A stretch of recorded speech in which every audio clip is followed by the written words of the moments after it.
Alejandro Arcos, the mayor of the southwestern Chilpancingo city, was killed less than a week after taking office. These are the final moments of Carlos Manzo's life, the mayor of Uruapan, Mexico, at a Day of the Dead festival in the state of Michoacán.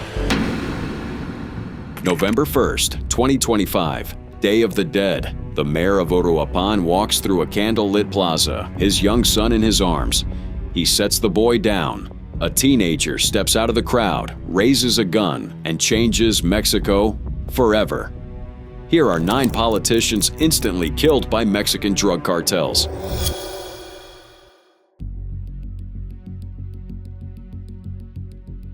Well, Mexican President Claudia Sheinbaum has vowed to hunt down those behind the brazen killing of Carlos Manzo, the mayor of the city of Uruapan.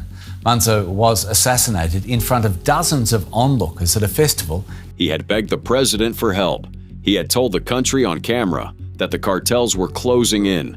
He had been called the Mexican Bukel, a 40-year-old independent mayor with a zero-tolerance stance against organized crime in a state where organized crime ran the orchards, the police, and the politicians. Carlos Alberto Manzo Rodriguez wasn't supposed to win. Uruapan, Michoacán, the avocado capital of the world, was carved up between the Jalisco New Generation Cartel and the Carteles Unidos. They taxed the farmers. They picked the mayors. And in June 2024, when Manzo broke from the ruling Morena party and ran as an independent, the cartels expected him to lose. He won in a landslide, 66% of the vote. 6 candidates, 1 winner. Once in office, Manzo did the unthinkable. He authorized his municipal police to use deadly force against criminals. He went on national television and criticized President Claudia Sheinbaum's hugs not bullets strategy. He pleaded for the federal government to send help. It never came. October 2025, a lime grower who had refused to pay extortion was killed. A nearby mayor was killed days later. The pattern was tightening like a noose, and Manzo knew it. He told reporters he expected to die. November 1st, 2025, Festival de las Velas in Uruapan's main square, candles everywhere, families in costumes. Manzo walked through the plaza holding his young son. He posed for photos. He greeted residents. He set the boy down for a moment. A 17-year-old named Victor Manuel Ubaldo, a meth addict pulled out of a Uruapan rehab center by the CJNG, stepped out of the crowd and shot the mayor multiple times at point-blank range. One of Manzo's bodyguards killed Ubaldo on the spot. 2 of Ubaldo's accomplices vanished within days. Their bodies turned up on the Uruapan-Paracho highway, executed by their own cartel to bury the trail. His widow, Grisha Quiroz, was sworn in as mayor days later. At his funeral, the governor of Michoacán was screamed out of the building. Residents called him a murderer to his face. And in cities across Mexico, thousands marched, chanting 4 words that became the slogan of a movement. Carlos didn't die. The government killed him.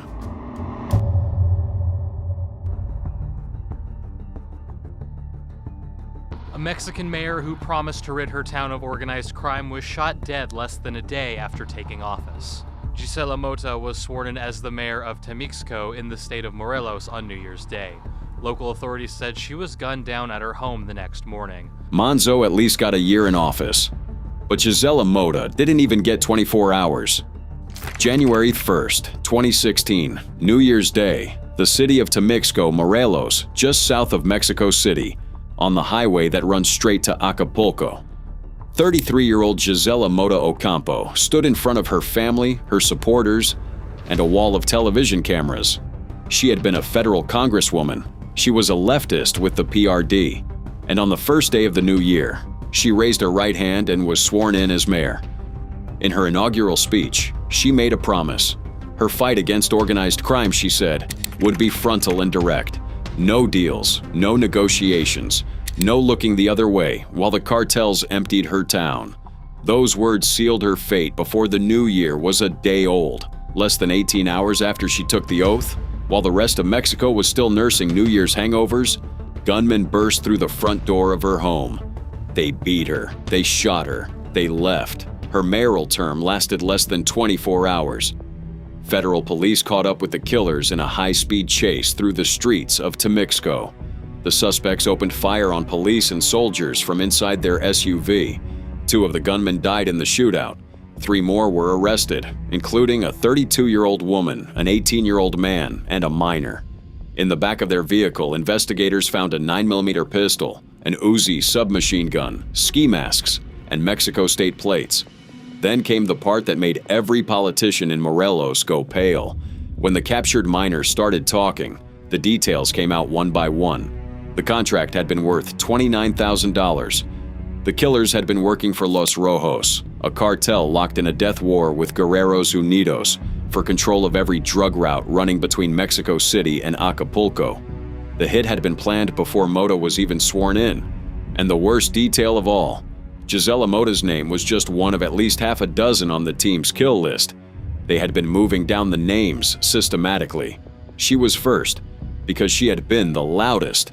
The murder, prosecutors believed, was a warning, a message to every other small-town mayor in Mexico. Don't try to clean up your local police. Don't try to break the cartel's grip on your town, or you will not survive your first day in office. The flags in Morelos flew at half-mast for 3 days. Then the killings continued.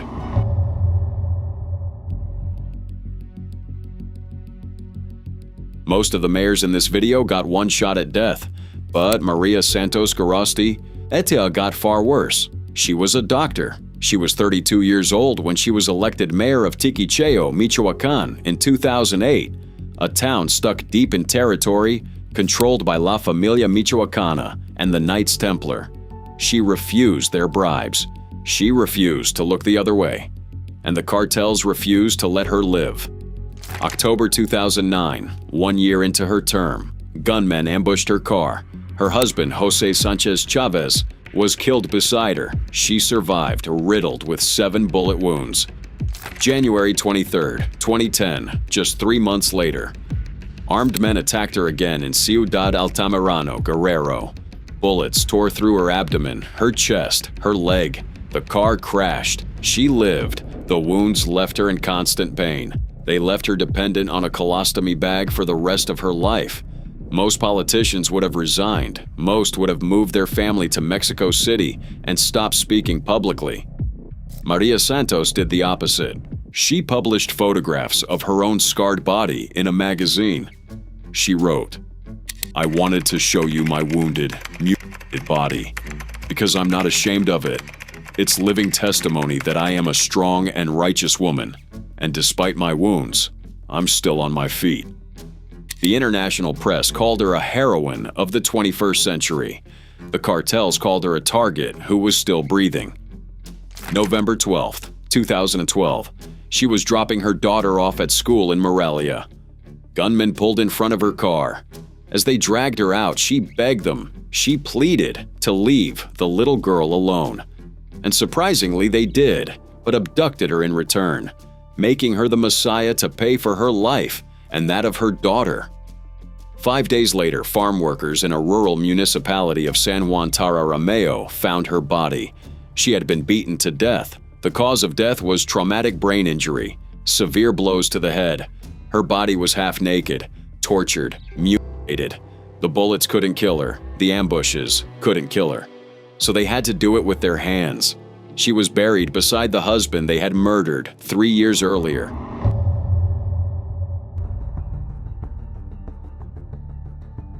Alejandro Arcos, the mayor of the southwestern Chilpancingo city, was killed less than a week after taking office. State officials confirmed the killing after graphic images on social media showed the newly elected mayor's decapitated body with his head left on a pickup truck for everyone to see. Chilpancingo, the state capital of Guerrero, a city of 300,000 people locked in a brutal turf war between 2 cartels, Los Ardillos and Los Talacos, that had turned the streets into a daily horror show. Mutilated bodies, hijacked government vehicles, police taken hostage. In 2023, the gangs even staged a public protest of hundreds of people to free their arrested members. Into this nightmare walked 43-year-old Alejandro Arcos Catalan. He won the June 2024 election by 1,700 votes. He was a former state legislator. He had a degree in political science. And on October 1st, 2024, the same day Claudia Sheinbaum was inaugurated as Mexico's first female president, Arcos was sworn in as mayor of Chilpancingo. His very first speech was a plea for peace. He tried to broker a truce between Los Ardillos and Los Tlacos. He reached out to both sides. He thought he could be a bridge, but what happened next was a warning. 3 days into his term, his deputy and Chilpancingo's incoming security chief were both murdered. The signal was unmistakable. Arcos kept going anyway. October 6th, 2024. 6 days into office, Mayor Arcos personally helped deliver water and supplies to communities devastated by Hurricane John. After his shift, he told his staff he had a private meeting in Petaquillas. He left without his security detail. He never came back. Hours later, his pickup truck was found abandoned. His body was inside. His head was on the roof. Local human rights activists pinned the killing on Los Ardillos. But the case took an even darker turn weeks later when authorities arrested the man they said had organized the murder. His name was Germán Reyes. He was a former military captain. He was until recently the special prosecutor for the state of Guerrero. And just like that, the man hired to put criminals in jail had helped them put a head on a roof.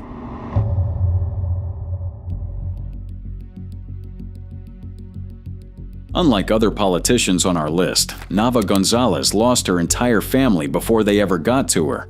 It started with her husband. Francisco Quiñones Ramirez was the mayor of Ahuacuotzingo, Guerrero, between 2009 and 2012. He was a member of the leftist PRD. In June 2014, while driving down a rural highway in Guerrero, an assassin stepped out of nowhere and gunned him down on the side of the road. Then it was her son. 2 years earlier, in October 2012, Francisco Jr. had been kidnapped by armed men in broad daylight. The family waited for a ransom call. It never came. They waited for any sign at all. A body, a piece of clothing, a phone call. Nothing. The boy simply vanished into the dark hills of Guerrero, and the cartels who took him never bothered to explain why. Most women would have left. Most would have moved across the country, changed their name, raised whatever family they had left in some town far from the killers. But Ada Nava stayed, and in March 2015, the 42-year-old declared she would run for the same mayor's office her husband had once held, in the same town that had taken her family from her. She made the announcement on a Sunday. By Tuesday, she had been kidnapped. Armed men stopped her campaign bus on a rural road, the same highway where her husband had been ambushed less than a year earlier. They dragged her out of the vehicle in front of her staff. They threw her into a truck, and they disappeared into the hills of Guerrero, the same hills that had swallowed her son 3 years before. The next morning, her body was found on a rural road near the hamlet of Tecoanapa. Or, should I say, what was left of her body. The killers had decapitated her. They had left her remains exposed in the dirt, surrounded by political pamphlets she had never gotten to hand out. And next to the corpse, spray-painted on a banner, was a message signed by Los Rojos, the same cartel that would order the killing of Gisela Mota less than a year later. The message wasn't really for Ada. She was already dead. The message was for every other politician in Mexico. This will happen to all those politicians who don't want to line up. 3 months before Mexico's 2015 elections, Los Rojos had just sent the entire country a recruitment poster, delivered in body parts. Ada Nava had lost her husband, her son, and finally herself. The cartel had taken everything from her, and then turned what was left of her into a public threat.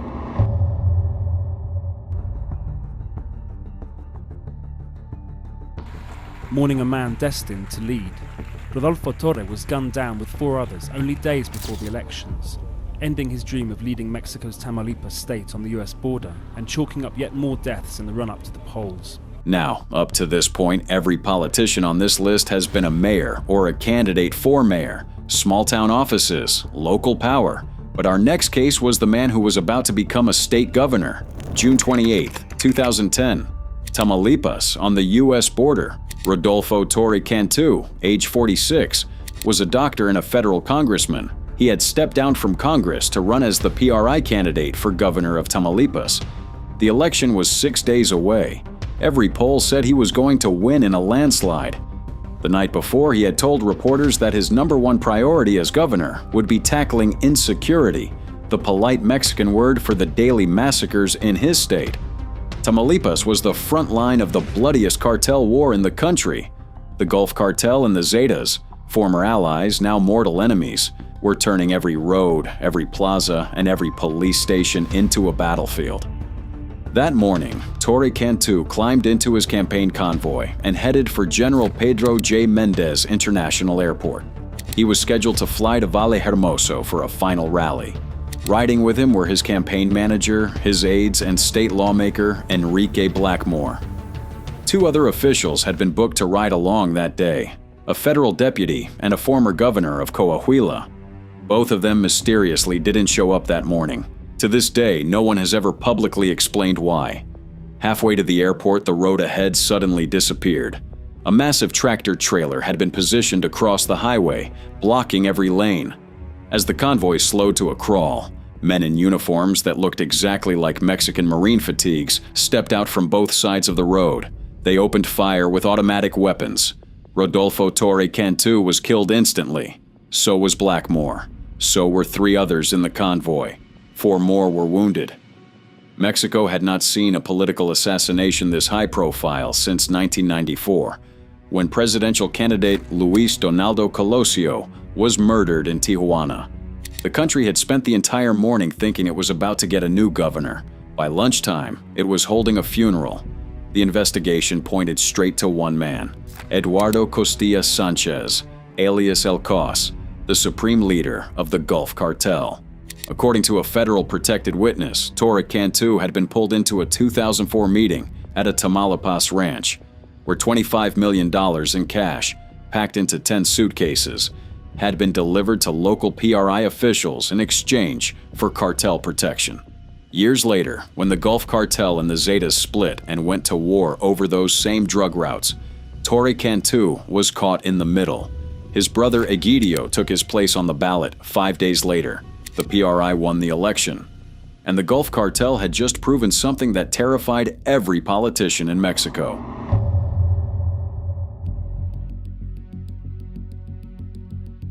The 2024 Mexican election cycle was the bloodiest in the country's history. 37 candidates were assassinated in the months leading up to Election Day. One of the most disturbing was caught on camera by hundreds of witnesses at his very last campaign event, Coyuca de Benitez, Guerrero, a coastal municipality bordering Acapulco, one of the most violent regions in the entire country. The June 2nd election was just days away.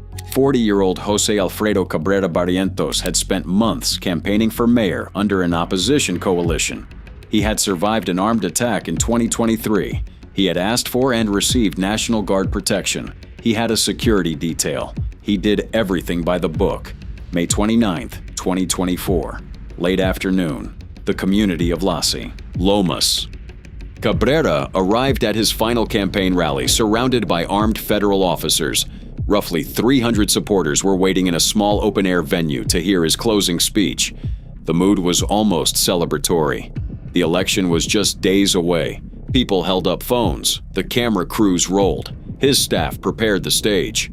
Cabrera was smiling. He was shaking hands.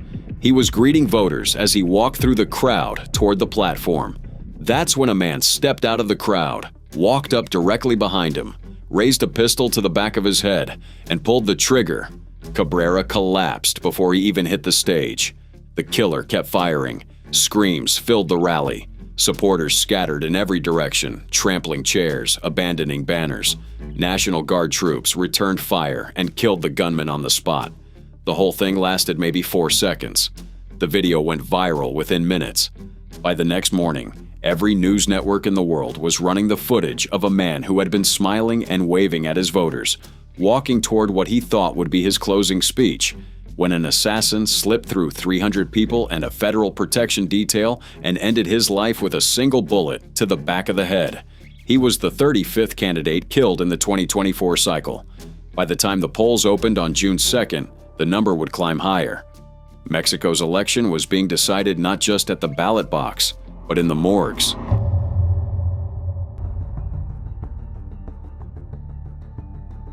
Moving on to Mexico now, where a ruling party mayoral candidate was shot dead at an event on the first day of her campaign. The politician had requested protection from authorities and had received no response. If Jose Alfredo Cabrera was killed at his final campaign event, our next case was killed at her first, April 1st, 2024. The town of San Miguel Octopan, on the outskirts of Celaya, in the state of Guanajuato.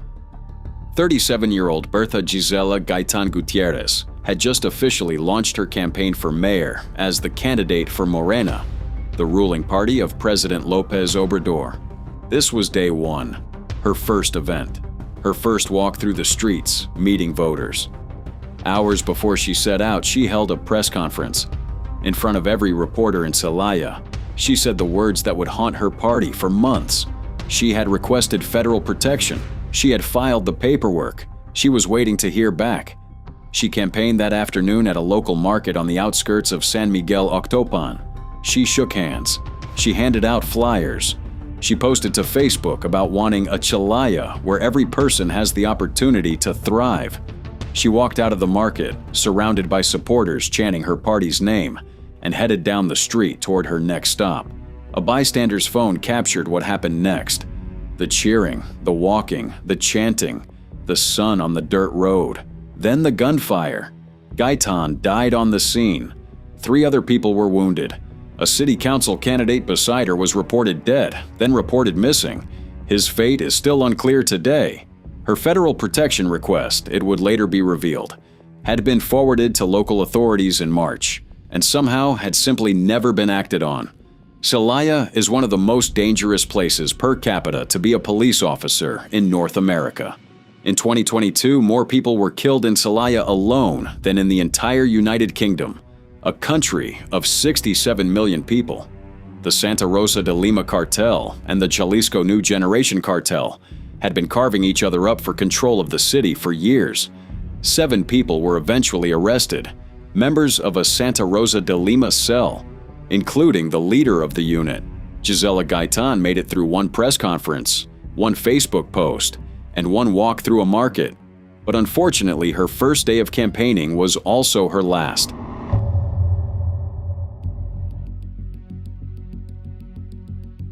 We're closing this video with the case that most clearly shows what the cartels had become by 2024, and what they were willing to do to send a message. Aníbal Zúñiga Cortez was a PRI candidate running for city councilor in Coyuca de Benítez, the same municipality where Jose Alfredo Cabrera would be shot in the head 2 weeks later. This was Zúñiga's 3rd time running for the position. He wasn't a national figure. He wasn't even running for mayor. He was a local guy, a councilman hopeful, the kind of small-town politician who, in any normal country, would never make international news. His wife, Ruby Bravo Solis, was campaigning with him. May the 16th, 2024. The morning sun came up over Acapulco, Mexico's once-beloved beach resort, now ranked the 3rd most violent city on Earth. On Avenida Ruiz Cortines, near the Los Periodistas neighborhood, just a few feet from a Mexican military housing unit, locals noticed an abandoned gray Nissan pickup truck parked on the side of the road. In the bed of the truck, covered with tarps, were several plastic bags. Police pulled back the tarps and opened the bags. Inside the bags were the dismembered remains of Aníbal Zúñiga Cortez and his wife, Ruby Bravo Solis. The Nissan was Zúñiga's own truck. The killers hadn't just murdered the couple. They had used his own campaign vehicle as the casket. And the next body parts. In the same truck bed, they had placed something they wanted everyone in Mexico to see. The candidate's own political flyers, PRI-PAN PRD coalition propaganda, stacked carefully on top of the bags, like an exhibit in a museum. That same morning, in a different neighborhood of Acapulco, 4 other dismembered bodies had been dumped on the street next to a burned-out truck. 3 men and 1 woman. Authorities never publicly identified all of them. They never explained the connection. The cartels operating in the area, the independent cartel of Acapulco and Los Granados, never claimed responsibility because they didn't need to.